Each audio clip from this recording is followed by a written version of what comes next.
எப்படி இருந்தது ஆக்சுவலா என்ன முதல்வர் பேசுறது? இல்லை, ஒரு ஃபேமிலி கெட் டுகெதர் மாதிரி தான். மன்மிகு முதலமைச்சர் அவர்கள் பொறுப்பேற்றதுக்கு அப்புறம் இப்பதான் வந்து முதல் முறையா நாடாளுமன்ற உறுப்பினர்கள் சட்டமன்ற உறுப்பினர்கள் ஃபார்மலா அவங்க பாக்குறாங்க. நாங்களும் வந்து ஒரு தமிழ்நாட்டில் ஒரு நேர்மையான ஒரு வெளிப்படையான ஒரு அரசை வந்து அவங்க நடத்துறதும் அதற்கு மக்கள் மத்தியில் அதற்கு பெருகி இருக்கிற ஆதரவையும் நாங்களும் பகிர்ந்துக்கிட்டோம். எங்களுடைய உறுதியான ஆதரவையும் தொடர்ச்சியா நாங்க தெரிவிச்சிருக்கோம்.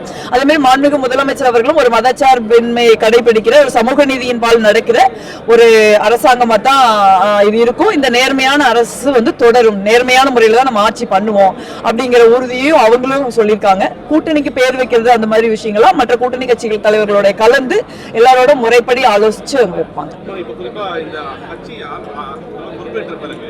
பல கட்சி சேர்ந்தவங்க உள்ள வராங்க. அப்போ அது குதிரை பேர்படி பண்றாங்கன்னா ஒரு குற்றச்சாட்டை முன்வைக்கிறாங்க. எப்படி குறிப்பா அதிமுக வரக்கூடிய பொதுவா வந்து இங்க தமிழ்நாட்டில் மட்டும் இல்ல, இந்தியாலேயே அப்படி ஒரு அரசியல் போக்கு இருக்கு. நம்ம பார்த்தோம் சிவசேனால, திரிணாமுல் காங்கிரஸ்ல, இன்னும் வேற சில கட்சிகளை கூட பாஜக அந்த மாதிரி பண்றாங்கன்னு சொல்றாங்க. அந்த மாதிரி நாடு முழுவதுமே அந்த மாதிரி ஒரு சூழல் இருக்கு.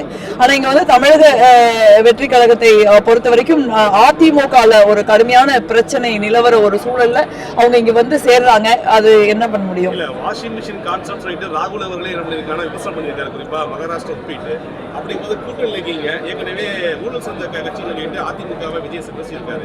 இப்போ அவங்க உள்ள வரும்போது பொதுவாக வந்து மாண்புமிகு முதலமைச்சர் அவர்களுக்கு ரொம்ப கிளீனான இமேஜ் இருக்கு. அவங்க ஒரு கிளீனான அரசாங்கத்தை நடத்துறாங்க.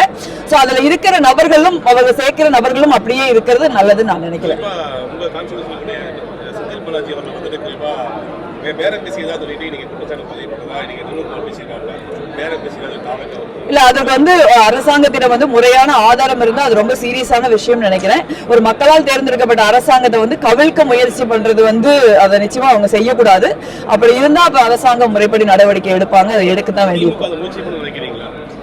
இல்ல, அவங்க வந்து ஒரு முன்னாள் அமைச்சருடைய பெயரை சொல்றதுனால அதிலிருந்து திராவிட முன்னேற்ற கழகம் வந்து விலகி இருக்க முடியுமான்னு எனக்கு தெரியல. அதுக்கு நிச்சயமா அவங்க தான் பதில் சொல்லணும்.